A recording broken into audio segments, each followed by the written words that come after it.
Today's our guest is Jeff Greenberg from Synergetic Investment Group. Welcome, Jeff.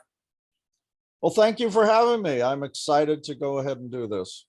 Awesome. Thank you very much. Little bit about Jeff.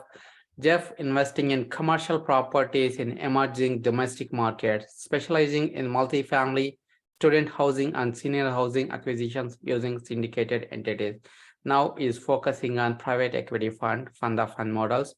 So with that, Jeff, you want to elaborate about your background? Yeah, I've been syndicating for about the last 12 years, syndicating mainly multifamily and some student housing, and been the main GP on all of those deals, been the main equity raiser in all of those deals, and decided that there was other things that I liked about the business. And it's always good to be focusing on those things that excite you about the business. But been doing that for about 12 years now. Awesome. So how did you get into multifamily space, Jeff? Well, I did start with a guru that I went to an event. Well, actually, I met him at another event and decided that I needed to do something that wasn't going to take a lot of my money, because I was in the middle of a divorce and I saw my retirement kind of dwindling away, and my house dwindling away. And so I needed to do something that I could use, or I could do with a limited amount of money. And when I heard about getting into commercial real estate and being able to use other people's money for the investments, that excited me. I said, okay, that's what I need to do. And so I invested in my education. So the money I did have, I spent a lot of it on educating myself, going to a lot of events, buying books. I did have some coaching for a while, spending the money on education and then learning from this guru. Awesome, cool. So far, you are investing almost 12 plus years in multifamily space, student housing. Share me some lessons you have learned, investing as an operator. There's a lot of lessons that can be learned. The first lesson that we learned on our first property was to make sure that there was some way to add value to the property. We bought a property that was 3 years old. It was 100% occupied. It was in a slow growth market, and they were already paying electricity. So where do you go up from there? We felt that we could raise rents, which was resisted. We were starting to bill back for water, and that was resisted. And so how do you add value to a property when there was just nowhere for us to go? And because of that, it took us 6 years. We were supposed to be out of that property in 5.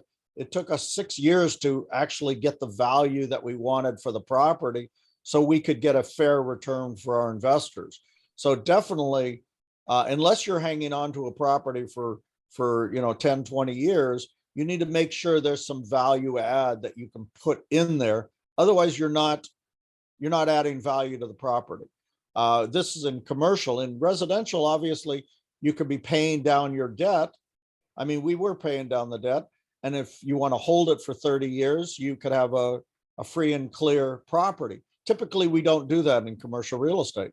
Typically, we want to add value and take the benefits of that increased value by either refining or selling and getting the benefit of that. And we learned that wasn't happening in that property. There wasn't a lot for us to be able to do to add value to the property. So that was one of our first lessons. Any other lessons? You might have did multiple properties, multiple acquisitions, sure. Operations. Yeah, I have many other lessons learned. Making sure that you are sufficiently financed, that you have sufficient funds.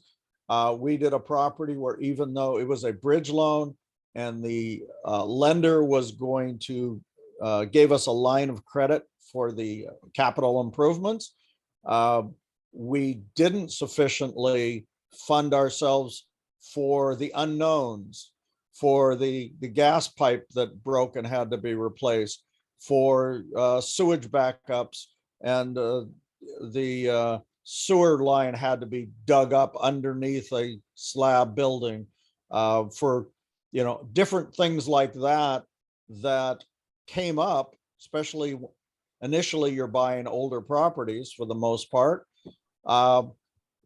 Making sure that you're sufficiently funded so that you could handle some of those unknowns, because your capex budget typically isn't going to handle those kind of things. And so that's a big one. Make sure you're sufficiently funded.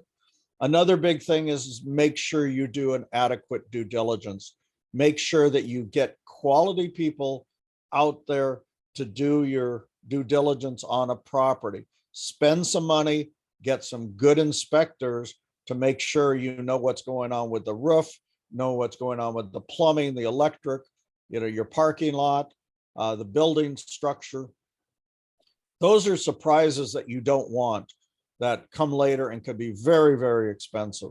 So you need to make sure that the quality of inspectors is good, because we had some things go on some of our deals where the inspector should have caught a lot of stuff that we ended up catching later. So there's a couple of lessons, but I could go on for another hour and give you some more. There's plenty of things that you learn while doing this business. Yeah, so good. Thank you for sharing that. There are a couple of points. You mentioned we need to have enough sufficient funds. So based on your experience, how much extra sufficient funds is required? It's going to depend on each property. It's going to depend on the age of the property, the size of the property. You could probably figure a percentage, of the value of the property, or your operating budget.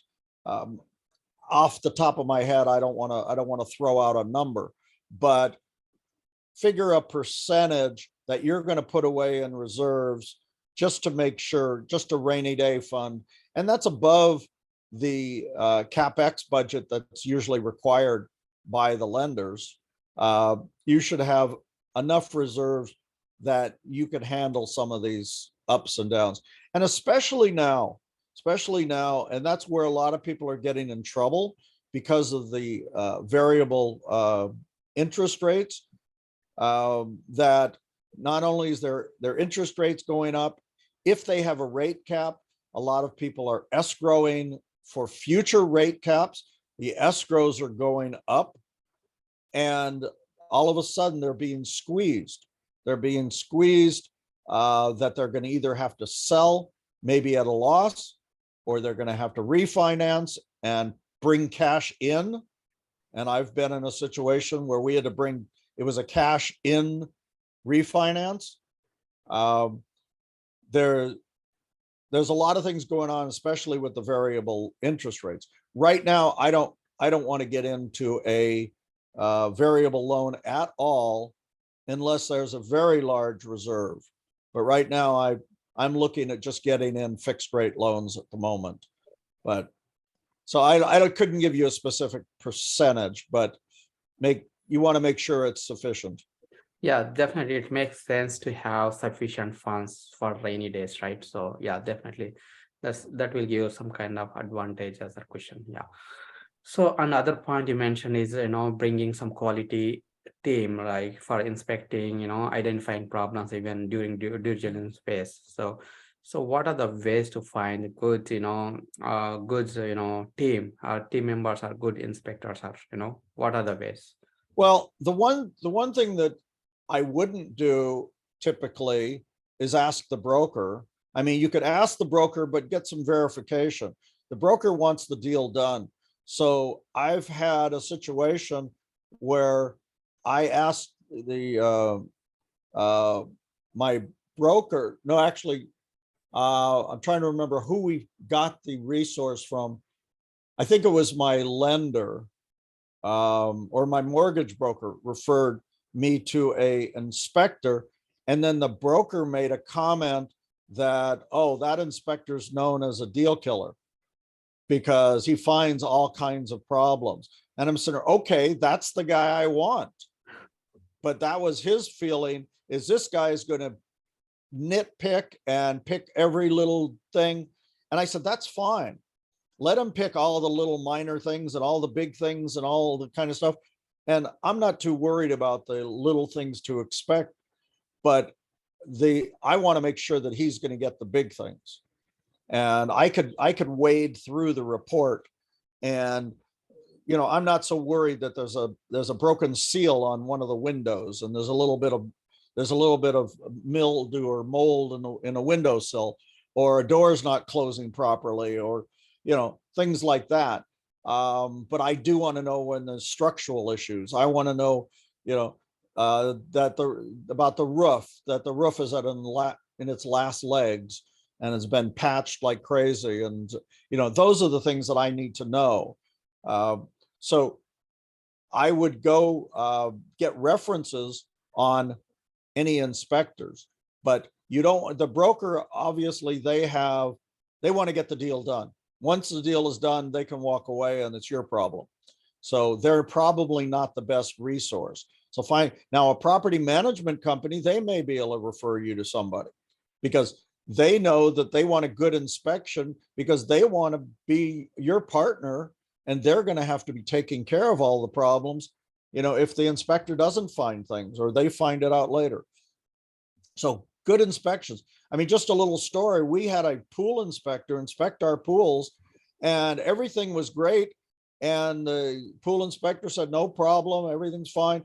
And then 3 weeks before closing, we got a call from our lender saying that we've just got code violations on our pool. And we didn't own it yet, so that wasn't our problem, but it stopped the process. And I'm sitting there, wait a minute, I had a pool inspector come in and inspect, and he didn't say anything about code violations. And why didn't he find these things? Why didn't he tell me that we needed a second ladder? We needed two points of egress in the pool.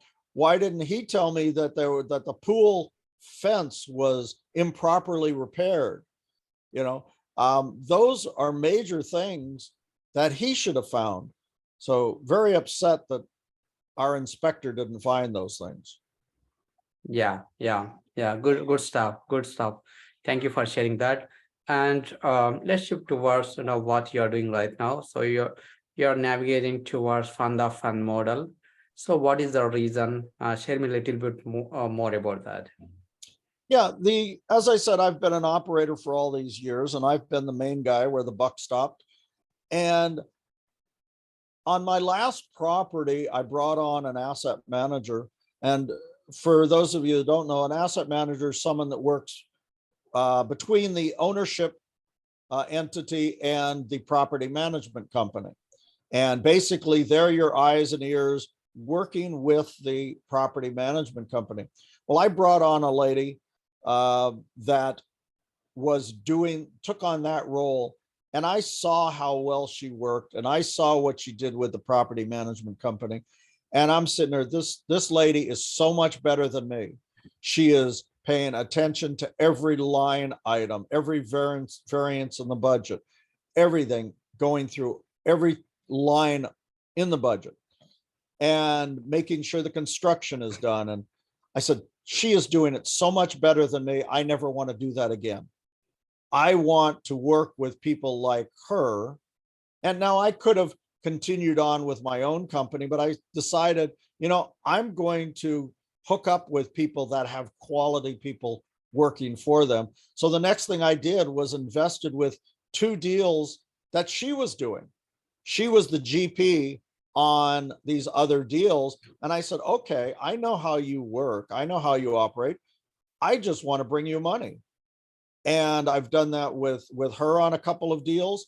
And I've got a couple other people that I've known for years. And so I'm working with them on deals because I know how they operate and how they work. And I said, I would much rather work with investors, help investors learn about the business, help investors learn about different operators, and let the operators do their thing because they are much better at it. The attention to detail is not something that I enjoy doing. I would much rather work with investors and help them get into quality deals. And so that's what I'm doing with my two different funds. Okay. Now, did you want me to, I could talk a little bit more about Yeah, funds. sure. Go ahead. Yeah.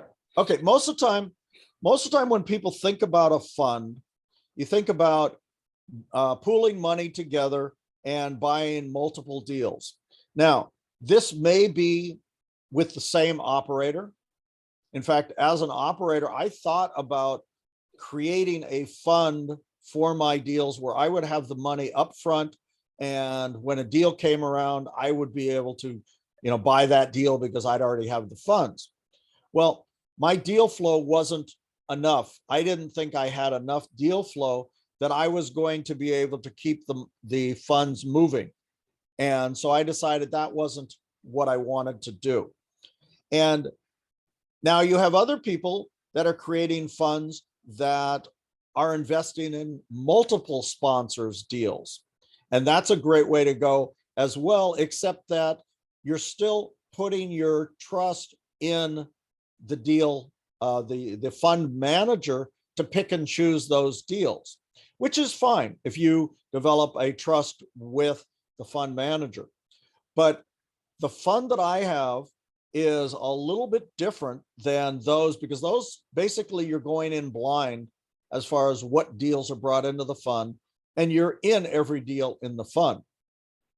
My funds are both customizable, which means that I go out and find the deal sponsors. I go and find the deals. I negotiate with them for special terms for us because we're bringing in a bigger check. And I offer it up to my fund and my investors. Now, they get a final look at it before they decide whether or not they want to be in it. So they do not have to be in every deal within the fund. They get to pick and choose. And that gives both them and me advantages. I can go and bring in deals from around the country. I could bring in all kinds of opportunities, not just multifamily. I could bring in assisted living, self-storage, short-term rentals, all different deals that have different return metrics, and investors can pick and choose which ones they like.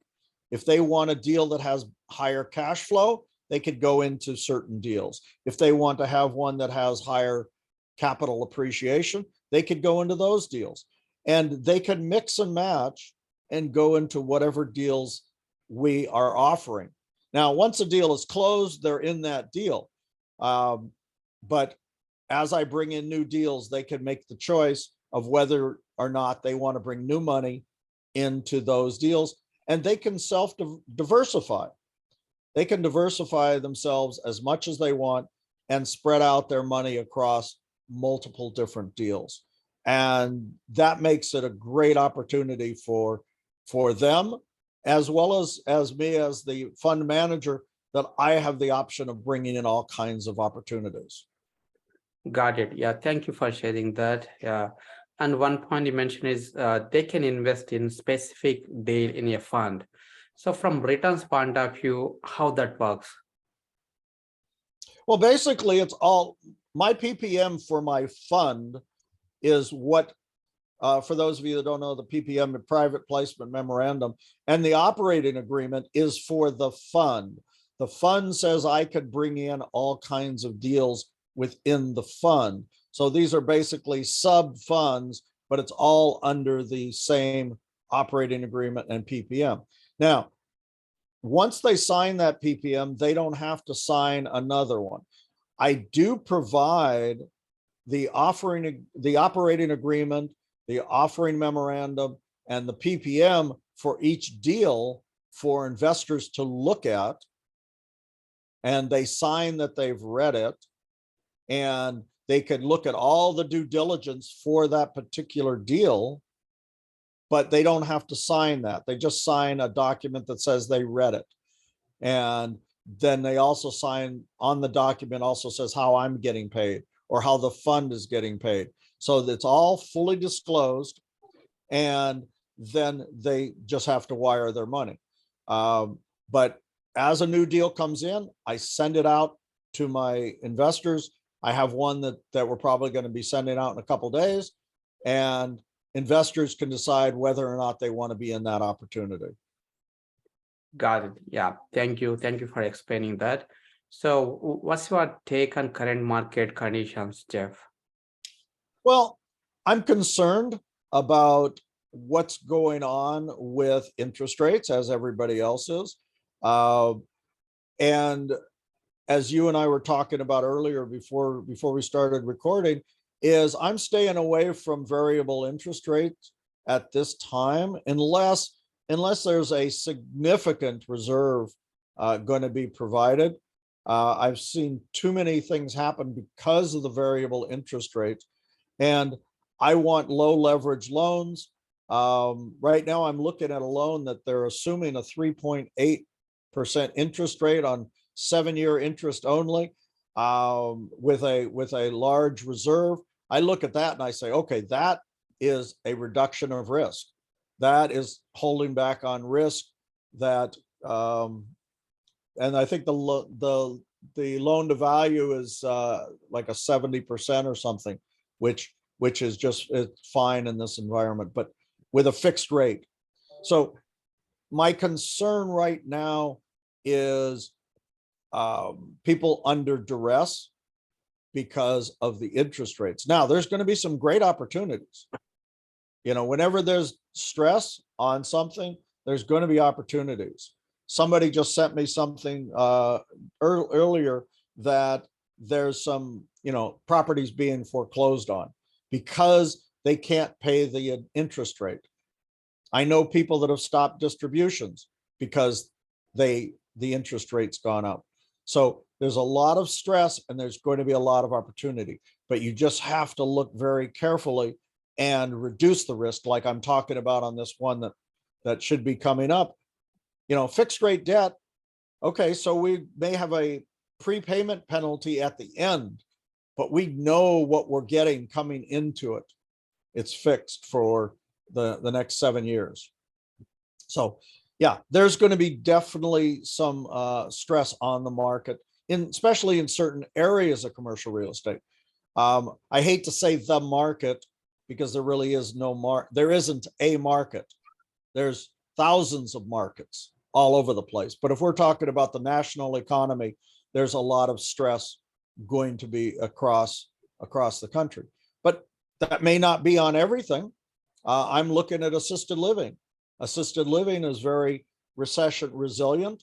Self-storage is very recession resilient. There's a lot of areas that we're looking at. The other thing is for years, rents have been going up like crazy. Well, that's probably going to slow down. Okay, occupancy may be going down some. There may be more vacancies if people are losing their jobs.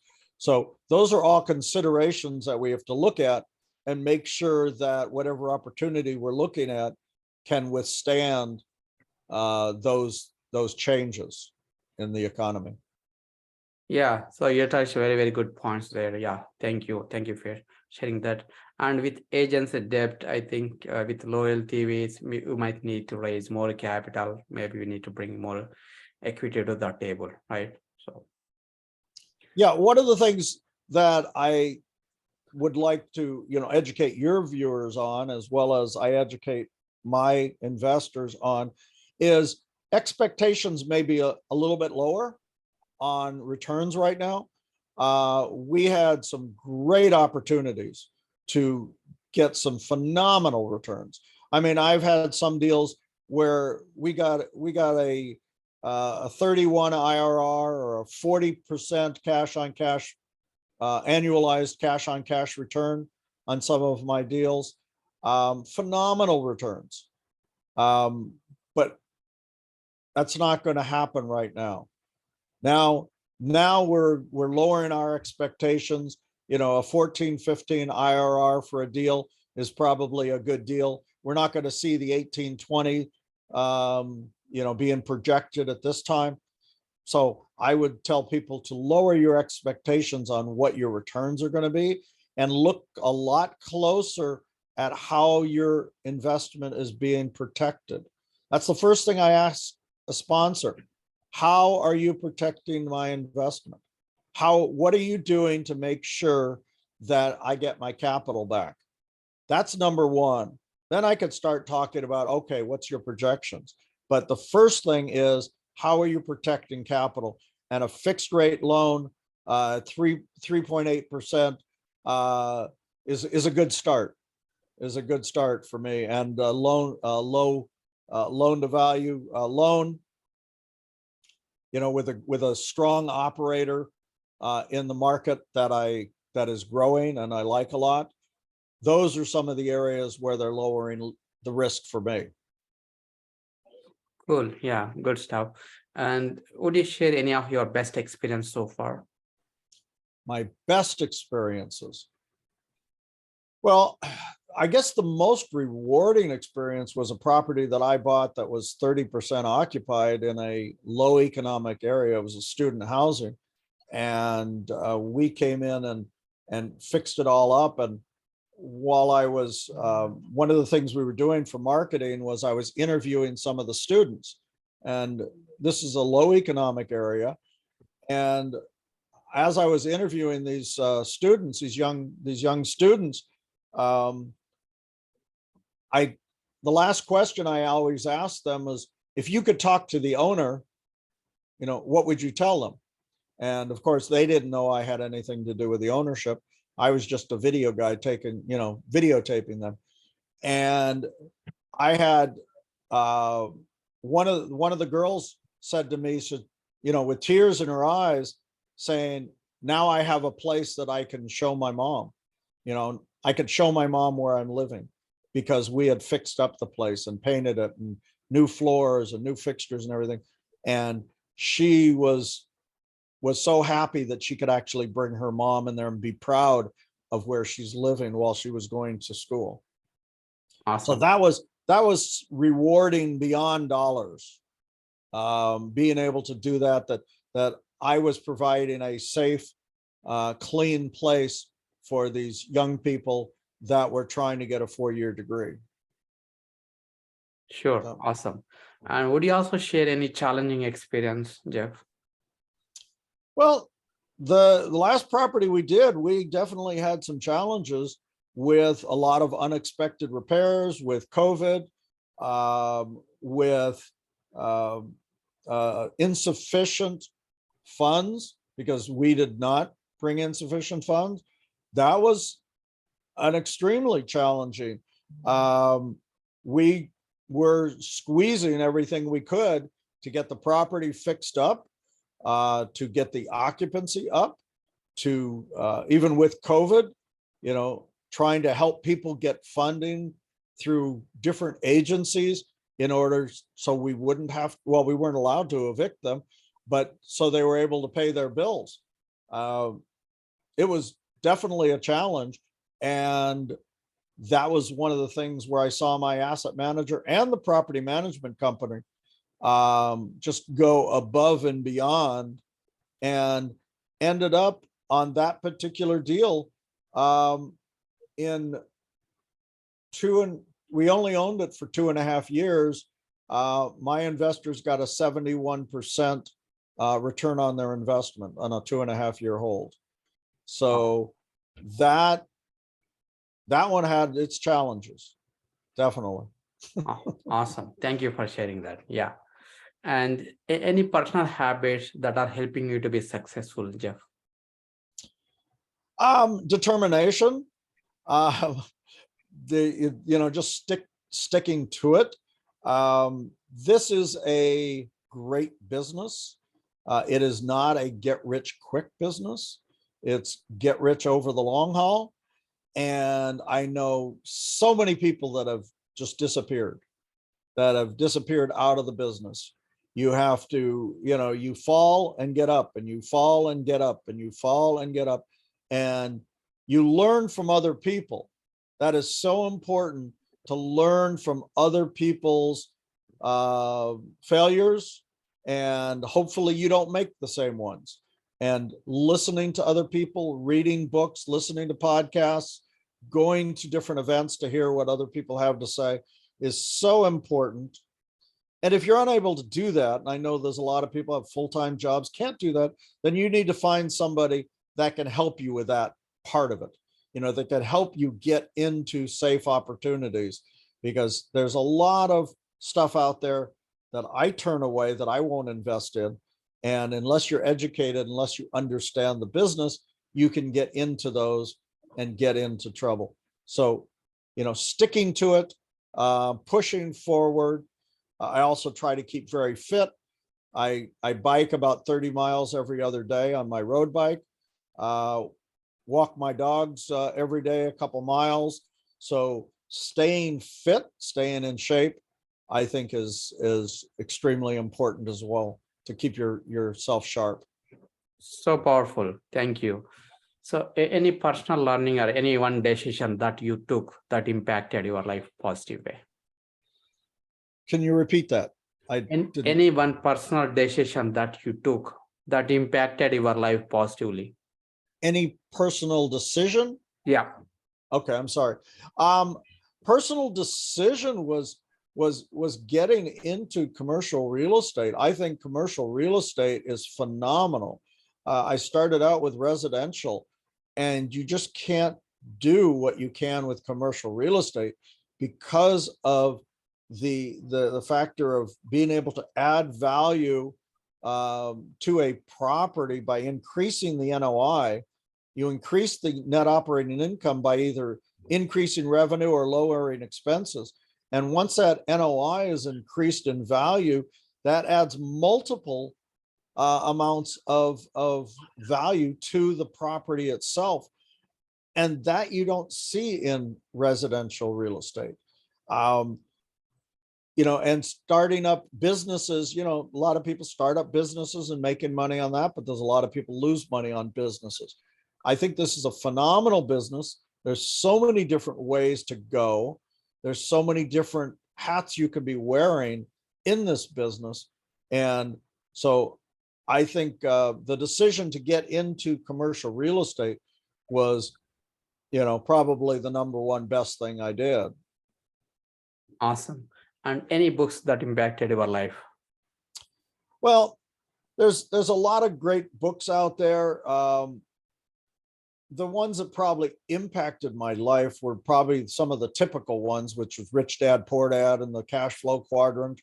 But there's also, Brian Burke has a great book, The Hands-Off Investor, which I think is a great book for passive investors, as well as for active investors that want to look at all the different aspects of the multifamily commercial real estate business.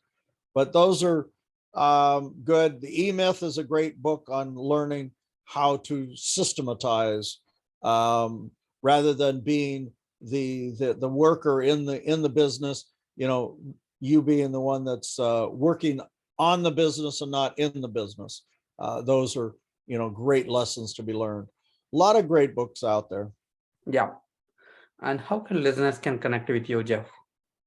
Well, you can reach me at jeff@synergetic.com, and that's SYNERGETICIG.com. And you can also reach out. I have a free ebook for you at sigcre.com/sponsor. And that's questions to ask a deal sponsor before you invest with them if you're coming in as a passive investor. If you're an active investor, it's a great set of questions to think about when you're doing your deal, so you could have your answers ready for those questions. So either way, if you're an active or passive investor, it's a great little book as far as just giving you ideas of what things to think about when you're working with investors. Yeah, awesome. And thank you very much, Jeff. Thank you for sharing your the lessons you learned for investing around 12 years. And also thank you for sharing about fund model and also your best and challenging experiences. All right, well, thank you. And let me give everybody my website as well. It's synergetic.ig.com. So www.synergetic.ig.com as well. And you can learn more about me there. Sure.